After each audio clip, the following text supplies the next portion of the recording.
ایپٹیک یا T C S کون سی ایسی ایجنسی ہوگی جو Jammu Kashmir service selection board کے امتحانات کنڈکٹ کرنے جائے گی؟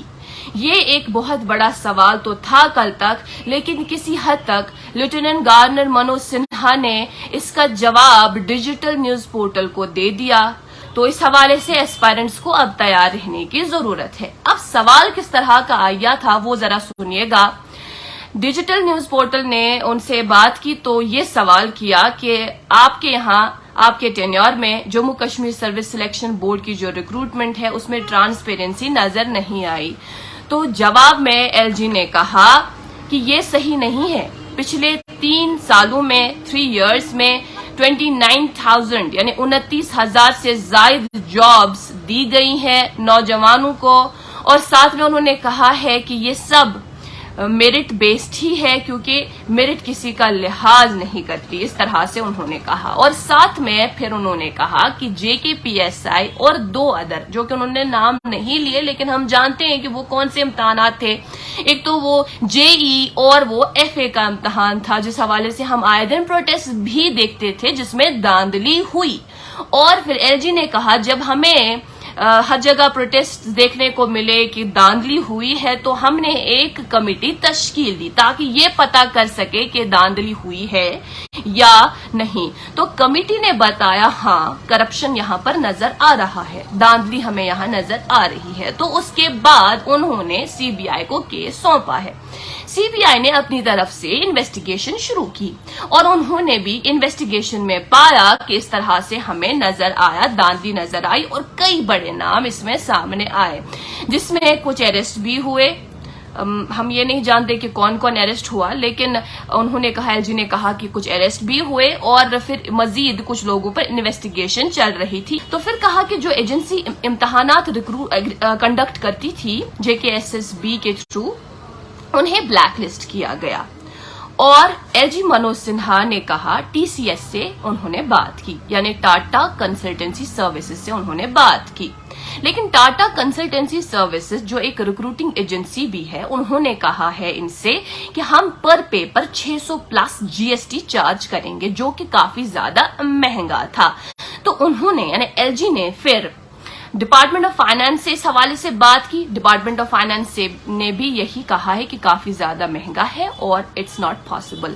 تو پھر اس کے بعد Jammu Kashmir service selection board نے یہ ڈیسائیڈ کیا کہ ہم ٹینڈرنگ پروسیس شروع کرتے ہیں، لیکن اس میں ایک شرط انہوں نے یہ رکھی تھی کہ وہ کمپنیز یا وہ ایجنسیز جو بلیک لسٹڈ ہوں گے انہیں اجازت نہیں دی جائے گی یا انہیں ٹینڈر نہیں دیا جائے گا، انہیں کنسیڈر ہی نہیں کیا جائے گا۔ یہ انہوں نے ایک اس طرح سے رول رکھا تھا۔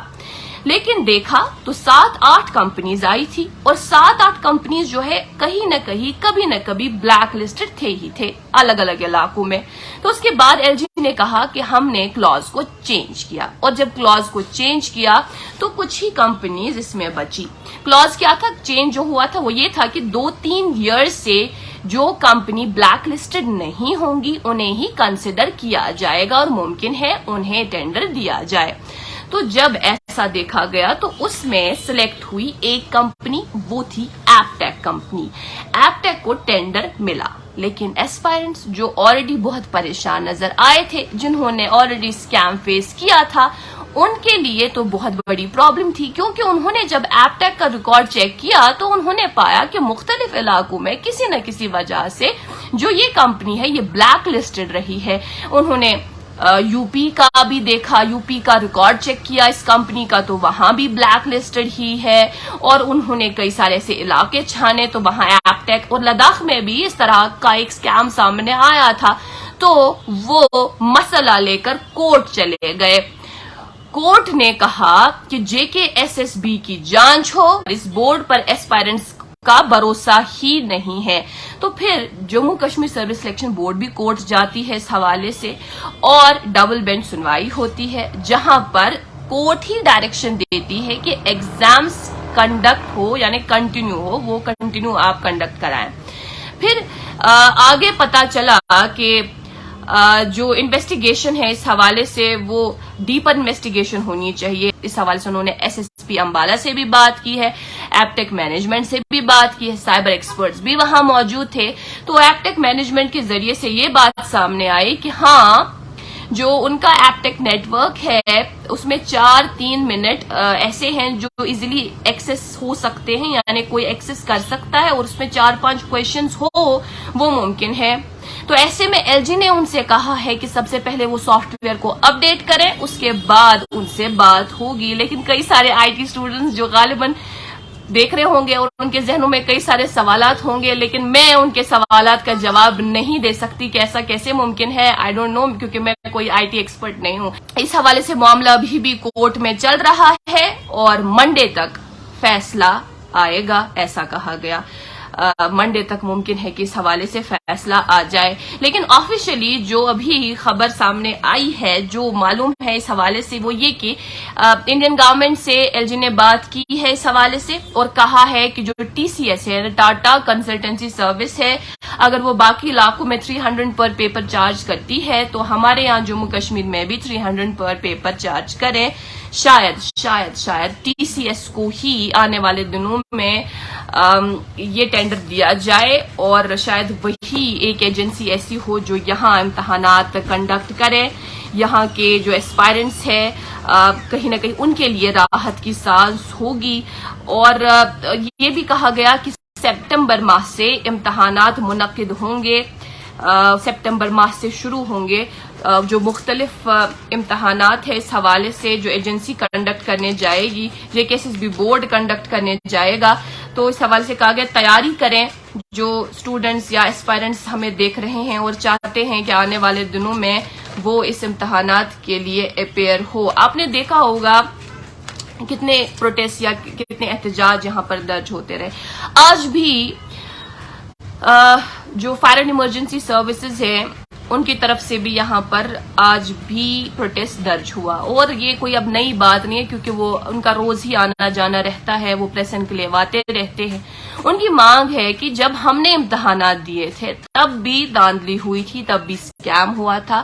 اگر اس اسکیم میں یہ چھان بین کی گئی تو ہمارے اسکیم میں چھان بین کیوں نہیں کی جا رہی ہے, یہ بھی ایک سوالیہ نشان ہے. کیونکہ انہوں نے کہا کہ ہمارے پاس ثبوت ہے, ہم نے گورنمنٹ سے بھی بات کی اس حوالے سے کہ آپ پوری طرح سے اس کی بھی چھان بین کریں کہ ایسا کیسے ممکن ہوا, اس میں بھی جو اسکیم ہے وہ کیوں نہیں دیکھ رہے ہیں آپ. آج بھی وہ پروٹیسٹ کرنے کے لیے آئے تھے. اب کی بات ہوئی, آپ کو یاد ہوگا جب FA کے یہاں پر امتحانات جب اسکیم ان میں دیکھا گیا تو وہ بھی یہاں پر آتے تھے روز. 29 دنوں تک انہوں نے لگاتار پروٹیسٹ درج کیا. اور کیا آپ جانتے ہیں جب ہم نے اس پروٹیسٹ کو ڈی کنسٹرکٹ کرنے کی کوشش کی نا تو پر ڈے ان کا 65 to 70,000 خرچہ ہوتا تھا. قریب 140 اسٹوڈنٹس آتے تھے دور دراز علاقوں سے. پھر ہم نے اس کو کیلکولیٹ کیا کہ کتنا خرچہ ہوتا ہوگا ان کا یہاں پر, تو پتا چلا کہ 65 سے لے کے 70,000 کا ایک پروٹیسٹ ہوتا تھا یہاں پر پریس انکلیو میں, کیونکہ وہ تو آتے تھے صبح اور پورا دن یہیں پر رہتے تھے. سمجھ یہ نہیں آتا. اور سب وہ جو بھی یہاں پر پروٹیسٹ درج کرنے آتے تھے وہ سب نوجوان تھے. اور سمجھ یہ نہیں آتا کہ اگر نوجوان یعنی فیوچر اس طرح سے سڑکوں پر دیکھنے کو ملے, اور یہ ایک دن کا کام نہیں ہے, یہ اب ہم تقریباً ہر ایک دن دیکھتے ہیں, تو فیوچر ہم آگے مستقبل ہم کہاں دیکھتے ہیں, کہاں ڈھونڈتے ہیں, وہ دیکھنے والی بات ہوگی اور ایک بہت بڑا سوال ہوگا. ابھی کے لیے اتنا ہی. مزید معلومات کے لیے آپ بنے رہیں کشمیر لائف کے ساتھ.